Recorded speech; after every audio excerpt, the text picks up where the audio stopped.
I have pet peeves.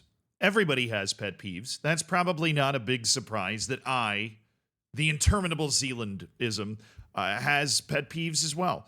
And I talk about a lot of them on this channel, but I feel like one that I've never gotten to is one that I finally get to today, and it's about a club that I usually have a soft spot for. That'd be Barcelona. Now, I've made a few videos on this channel that have gone after Barcelona, but the honest to goodness truth is I always preferred Barcelona over Real Madrid. This isn't like I hate Real Madrid fans or the club or anything. I just liked the way, as an American that was getting into the game as a child, I liked the way that they'd use the youth academy. I thought it was neat that instead of going and signing the most expensive players or the best players in the world that everybody knew about, they would develop all of these other guys that would do well. And so I've always leaned in the direction of Barcelona, and I'm saying that because I'm about to go in on Barcelona, so I'm putting up that shield, so that I can, so that it is harder for you if you are a Barcelona fan to then start throwing shit at me. But honestly, even if you're a Barcelona fan, I feel like you might just agree with me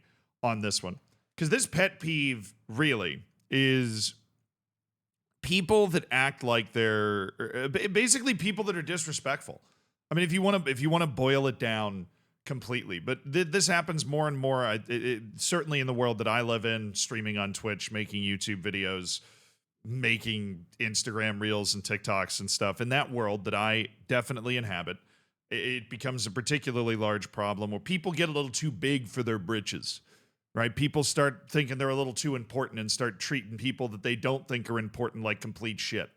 And it is tempting, even for somebody as lowly as me with my 5 subscribers. It is tempting sometimes to be like, well, you just don't understand the burdens of my existence. It's like, no, living a great life. And I'm very fortunate to be in certain, positions where cool stuff is happening. Obviously, my life experience is nothing compared to a footballer at Barcelona, where so many people are blowing smoke up your ass. You probably look like a chimney, right? Like there are so many people around you that are, just glazing you so hard so that they can get some money off of you. And so many pro athletes talk about that, in particular, the distorting effect that it has on your own mind and how you interact with the rest of the world. It becomes harder and harder for you to see yourself as a normal person. And as a result, for you to be able to treat perceived normal people as human beings. But fortunately, shout out to my parents, the way I was raised, you just be nice to people, right? You don't know what's going on in their world, especially somebody that is just doing being able to recognize somebody that's just doing a job. Very important. Okay, and Barcelona completely failed that test this weekend. They had a match against the Real Betis. And they were on the road. Were they? Were they on the road? Yeah, they were on the road. They're on the road, and if you don't know how pre-match stuff works, they're on the road, and you basically have an amount of time that you're able to kick the ball. Okay, you have your allotted time based off of league rules and everything the clubs have agreed to, and the different requirements of the field you're playing on, whatever. You have the amount of time you're able to do warm-ups. This is a little bit before the game, and everybody's out there just making sure they can get a feel of the ball, get their legs warmed up, whatever. And there's a certain number of balls that are allowed on the field. All of this stuff is very tightly regulated, typically in top leagues like La Liga. And of course, when your time is up, then somebody got to come out and pick up all the balls, and you kind of go back in the dressing room. And this is a time that everybody's agreed to. Everybody's agreed to it. It's something that you agreed to it. Okay. You know it's going to happen.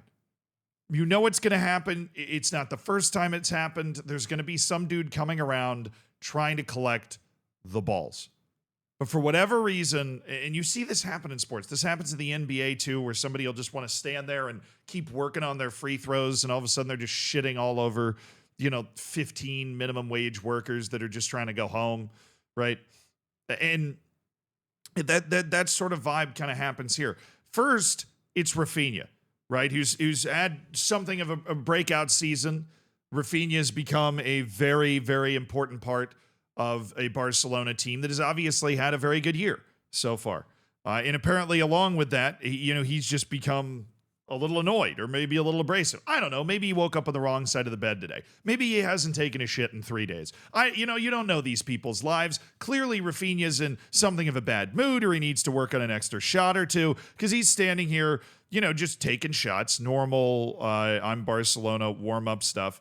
And then the ball kid shows up, right? And he's very clearly showing up as he's expecting to just be able to come up and just kind of pick up all the balls. He's been told by his boss it's time to go and pick up all the balls. It is the time, according to the schedule, where this kid is supposed to run around and pick up all the balls, right? Like, he is here to pick up pelotas, okay? He is here to pick up the balls. That is what he wants to do, and that is what he is going to do. Except Raphinha just tells him to stop. Right now, I don't speak Spanish. I would imagine this communication is happening in Spanish. So maybe you're able to kind of translate a little bit here. But Raphinha basically tells him to stop. And the ball boy, you can see, is immediately kind of very confused. And then he's saying, hey, dude, I really need to pick up those balls. And then he's saying, like, kind of okay. And then Raphinha's like, no, you can't pick them up now. And then he's like, 2 minutes, I guess, is what you want 2 more minutes? He's like, hey, I need to pick the ball up. And then Raphinha just kind of tells him to go on his way. It's just, I don't really understand this interaction. Now, I will say, because I don't know what they're saying, I don't know if the ball boy was being a dick. I don't know if the ball boy was being a dick, or if, I don't know what he said, and maybe that pissed off Raphinha in some way, but I'm kind of grasping at straws here to not make Raphinha look like a jerk in this situation. And that doesn't mean Raphinha's a bad person overall, because we're all human beings. I'm sure if you clipped a point or two from your life, somebody would probably look at it and go like, wow, that guy's a dick, or wow, that person sucks. And I'm certainly no different, right? Sometimes I cut the line at my local sandwich shop if I feel like there's an opportunity there and there's some people in from out of town that don't really know how the line works. I won't tell them. I'm starving. Other times I'll tell them where the line is, right? But if you happen to get some sort of security footage of me skipping that line, you'd be like, wow, this guy's everything that's wrong with society. But in reality, I woke up on the wrong side of the bed. I hadn't had a good shit in a couple of days, and I was really hungry. And that might be what's going on. I don't know. I promise my bowel movements are normal, right? But I right now, but I'm just trying to illustrate the point that we don't really know what's going on with Raphinha. So I'm not trying to say Raphinha's a terrible person from the beginning of time to the end of time. But this is just, I'm finding it hard to envision this being anything other than just a dick move. This is just not being able to understand, outside of your own world, that this ball kid is not the problem here. He's been told to come around and pick up the balls. This is the end of training time for Barcelona, right? Real Betis is look, these videos, the only context I have for this. I don't know exactly what the training schedule is for Real Betis against Barcelona, but it's time to move on to the next stage of that training schedule. The poor ball kid then goes to a Barcelona coach. He's pleading his case, the coach is probably trying to diffuse the situation, but the ball kid's clearly perturbed. This is not the worst part, though. Okay, Raphinha's maybe just a misunderstanding. Who knows? Sprinklers are on. Raphinha wants to get a couple more shots, and he asks for 2 more minutes, please. Maybe that's what he did. If it was that alone, I wouldn't have made the video. Okay, it would have just been a little misunderstanding. Who gives a shit? This, I just don't understand. This right here, I think, is more of an indication of somebody just being a serious dick. Somebody just being, at least as my grandma would say, a piece of work. He's just a piece of work. This is the sort of thing that you watch and you're like, oh, wow, that was just mean for no reason.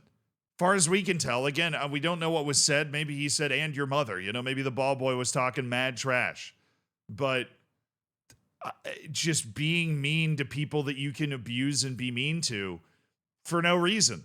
It irks me. It bothers me. Bringing it back to the beginning, that's my pet peeve here. And it's Wojciech Szczęsny, which is a shame because I've always liked Szczęsny. And then this happens. The ball kid's walking over to pick the ball up from Szczęsny, who presumably is done with his training. He's not like, oh, let me take a couple more shots here.